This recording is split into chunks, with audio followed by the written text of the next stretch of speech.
မင်္ဂလာပါခင်ဗျာဒီကနေ့တင်ဆက်ပေးတော့မယ့်ဇာတ်လမ်းလေးကတော့1996ခုနှစ်မှာထွက်ရှိထားတဲ့ဟာသားနဲ့အရှိရောနောပါဝင်နေတဲ့နာမည်ကြီးရုပ်ရှင်ဇာတ်ကားကောင်းလေးတစ်ကားဖြစ်တဲ့ Blue Street ဆိုတဲ့ဇာတ်ကားလေးပဲဖြစ်ပါတယ်ဇာတ်လမ်းလေးရဲ့အစမှာကျွမ်းကျင်တဲ့လက်ဝတ်ရတနာတခိုးတစ်ယောက်ဖြစ်တဲ့ Miley Logan ဆိုတဲ့တကောင်ကိုမြင်တွေ့ရမှာပါသူဟာလူတရားခိုးလို့တရားတစ်ခါမှမမိတဲ့အလွန်တရာလိမ္မာပါးနှက်ပြီးတော့လက်မြန်ချေမြန်တဲ့လူတစ်ယောက်ဖြစ်ပါတယ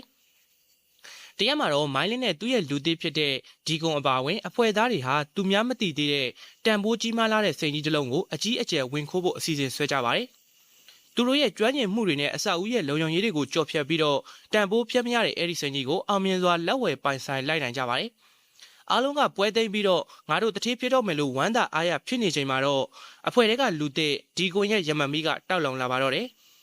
စိန်ကိုလူဖို့ယုံရင်းဆန်ခတ်ဖြစ်နေချိန်မှာပဲရဲတွေကနေရာကိုချက်ချင်းဝင်ရောက်လာကြပါတယ်။မိုင်းလီတယောက်ကထွက်ပြေးဖို့ကြမ်းမြင်အောက်ကလေဝင်လေထွက်ပိုက်လိုင်းအဲပန်နာတွေကိုဝင်ပြီးတော့တော်ပြေးရပါတယ်။ဒါပေမဲ့ပိုက်လိုင်းထဲမှာလွတ်အောင်ပြေးရင်းနဲ့အဲ့ဒီစိန်ကြီးကိုဆက်ယူသွားလို့မရတော့တာနဲ့နောက်မှပြန်ဖို့စဉ်းစားပြီးတော့အဲ့ဒီပိုက်ရဲ့အစွန်းတနေရာမှာအသေးအတန်ရှိုးဝက်လိုက်ပါတယ်။အဲ့ဒီနောက်မှာတော့ရဲတွေကဝင်းရံဖမ်းဆီးခြင်းကိုခံလိုက်ရပြီးတော့မိုင်းလီတယောက်ထောင်ထဲမှာ2နှစ်တိတိအကျဉ်းချခံလိုက်ရပါတယ်။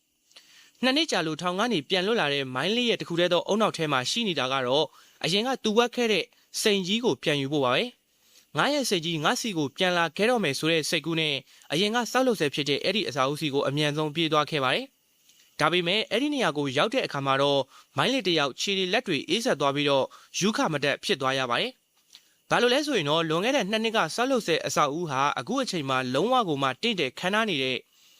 Los Angeles မြို့တော်ရဲ့ရဲဌာနချုပ်ကြီးဖြစ်နေခဲ့ပါပြီ။သူ့ရဲ့စိန်ကြီးကရဲစခန်းအစာအုပ်ရဲ့ဗဟိုချက်မှလေဝင်လေထွက်ပိုက်လိုင်းတွေရဲ့အလဲကောင်တက်မှာရောက်ရှိနေခဲ့တာပါ။ခိုးသူကရဲစခန်းကပစ္စည်းကိုတွားခိုးရမယ့်အနေအထားဖြစ်နေပါပြီ။မိုင်းလစ်ကခေါင်းကိုက်သွားပါတော့တယ်။ဒါပေမဲ့လက်မလျှော့ချင်တဲ့မိုင်းလစ်ဟာစကန်တဲကိုတိတ်ဆိတ်ဝင်ဖို့နီးလန်းရှာပါတယ်။အစပိုင်းမှာညဘက်ခိုးဝင်ဖို့ကြိုးစားခဲ့ပေမဲ့လုံခြုံရေးကအရန်တင်းကျပ်ခဲ့တာကြောင့်မဖြစ်နိုင်ပါဘူး။ဒါနဲ့သူကအုံနောက်ကိုအကြံထုတ်လိုက်ပြီးတော့ရဲအရာရှိအတူရောင်ဆောင်ပြီးတော့ဆုံးဖြတ်လိုက်ပါတယ်။အတူရောင်တက်တဲ့ခံလက်မှတ်တွေကရဲတစိမ့်တွေအချက်လက်တွေကိုအထူးကျွမ်းကျင်ပညာရှင်တယောက်လိုအတူလုပ်ပြီးတော့ရဲဝစ်စုံကိုဝစ်စင်ကရဲစခန်းရှိတကားကနေအခမ်းအနားနဲ့တင်းတင်းကြပ်ကြပ်ဝင်သွားပါတော့တယ်။အဲ့ဒီမှာသူအသုံးပြုတဲ့နာမည်ကတော့ D-Desk မာလုံးပဲဖြစ်ပါတယ်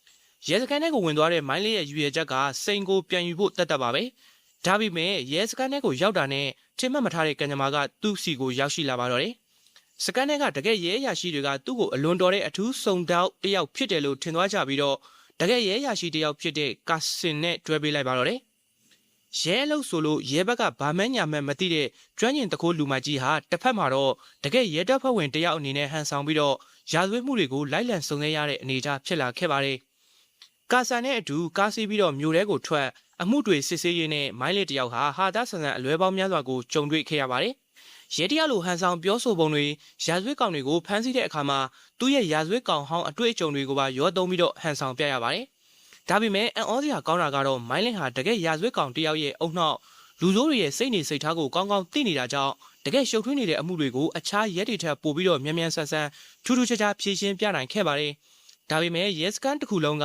မိုင်းလစ်ကိုတော်လိုက်တဲ့စုံတောက်ရေးမှုကြီးပါလားဆိုပြီးတော့အထင်ကြီးလေးစားကြပါတော့တယ်။တစ်ဖက်မှာတော့ရဲလုပ်ငန်းတွေလုပ်နေရသလိုတစ်ဖက်မှာလည်းရဲစခန်းရဲ့ပိုက်လိုင်းတွေကြားထဲကသူ့ရဲ့စိန်ကြီးကိုဘယ်လိုပြန်ထုတ်ရမလဲဆိုပြီးတော့ခေါင်းခဲနေခဲ့ပါတယ်။အဲ့ဒီလိုနဲ့ရက်တွေကုန်လာတာနဲ့အမျှမိုင်းလစ်တယောက်ရဲစခန်းထဲမှာစိန်ကိုခိုးထုတ်ဖို့အတွက်အခွင့်အရေးစောင့်နေချိန်မှာပဲမမျှော်လင့်ထားတဲ့ပြဿနာဆိုးကြီးတစ်ခုကထပ်ပြီးတော့ပေါ်လာပြန်ပါတယ်။အဲ့ဒါကတော့လွန်ခဲ့တဲ့2နှစ်ကသူ့ကိုတစ္ဆာဖောက်ပြီးတော့စိန်ကိုလူယူသွားခဲ့တဲ့အရင်ကရာဇဝတ်ဟောင်းဒီကွန်ဟာလည်းအဲ့ဒီစိန်ကြီးဘယ်ရောက်နေတယ်ဆိုတာကိုသိရှိသွားပြီးတော့လိုက်လံစုံစမ်းနေတယ်ဆိုတာပါပဲ။ဒီကွန်နဲ့သူ့ရဲ့လူတွေဟာရဲစခန်းရှိရာနေရာအနီးအနားထိရောက်ရှိလာကြပြီးတော့စိန်ကိုပြန်လူယူဖို့အတွက်ကြံစီလာကြပါတော့တယ်။ရဲစခန်းထဲမှာတစ်ဖက်ကလည်းအစစ်အမှန်ရဲတွေမိုင်းလင်းရဲ့အချက်အလက်တချို့ကိုတန်တရားဝင်လာကြပါပြီ။သူဟာတကယ်ရဲအရာရှိဟုတ်ရဲ့လားဒါမှမဟုတ်ဟန်ဆောင်နေရလားဆိုပြီးတော့နောက်ယောင်ခံလိုက်လာကြပါတော့တယ်။တစ်ဖက်မှာလည်းတစ္ဆာဖောက်ဒီကွန်တို့အဖွဲ့ကစိန်ကိုလူဖို့အတွက်ရဲစခန်းကိုတိုက်ခိုက်ဖို့ကြံစီလာကြတာကြောင့်မိုင်းလင်းအတွက်ကတော့အကြက်တဲတွေကကားစင်တင်ရောက်လာပါတော့တယ်။ဇာတိမိုင်းကိုရောက်လာတဲ့အခါမှာတော့အမိုက်စားအရှင်ကန်းတွေနဲ့ပြည့်နှက်နေပါတော့တယ်။ရဲတွေ FBI တွေတစ္ဆာဖောက်ဒီကွန်နဲ့သူ့ရဲ့လူတွေနောက်ပြီးတော့အတူရောင်ရဲဘွားနဲ့ရုန်းကန်နေရတဲ့မိုင်းလစ်တို့အားလုံးဟာရဲစခန်းအဆောက်အဦကြီးထဲမှာပုံစံအမျိုးမျိုးနဲ့တိုက်ခိုက်ထိတ်တိုက်တွေ့ဆုံကြပါတယ်။ရဲတွေရဲ့ဝိုင်းရံမှုကိုလည်းရှောင်ရတစ္ဆာပေါက်ဒီကွန်ရဲ့တနက်ပြောင်းဝတွေကိုလည်းကြော်ဖြတ်ရနဲ့မိုင်းလစ်တယောက်ကအသေးအတန်လှုပ်ရှားရပါတော့တယ်။ နောက်ဆုံးမှာတော့သူ့ရဲ့ဉာဏ်ပညာပါနတ်မှုနဲ့လျင်မြန်တဲ့လက်ကွက်တွေကိုအပြည့်အဝသုံးပြီးတော့လေဝင်လေချွားပိုက်လိုင်းတွေကတန်ဖိုးကြီးမားတဲ့စင်ကြီးကိုအောင်မြင်စွာပြန်လဲလက်ဝယ်ပိုင်ဆိုင်သွားနိုင်ခဲ့ပါတော့တယ်။ဇက်သိန်းကန်ဒီမှာတော့ရဲတွေကမိုင်းလေးရဲ့အမှတ်တရားကိုအနှဲငယ်ရိပ်မိသွားကြပေမဲ့သူရဲစခန်းမှာရှိစဉ်အတွင်းမှာရာဇဝတ်မှုပေါင်းများစွာကိုဖော်ထုတ်ကူညီပေးခဲ့တာတွေရဲတွေရဲ့အသက်ကိုကယ်တင်ပေးခဲ့တာတွေကြောင့်နောက်ဆုံးမှာတော့ရဲရရှိတွေကသူ့ကိုမျက်စိစုံမိပြီးတော့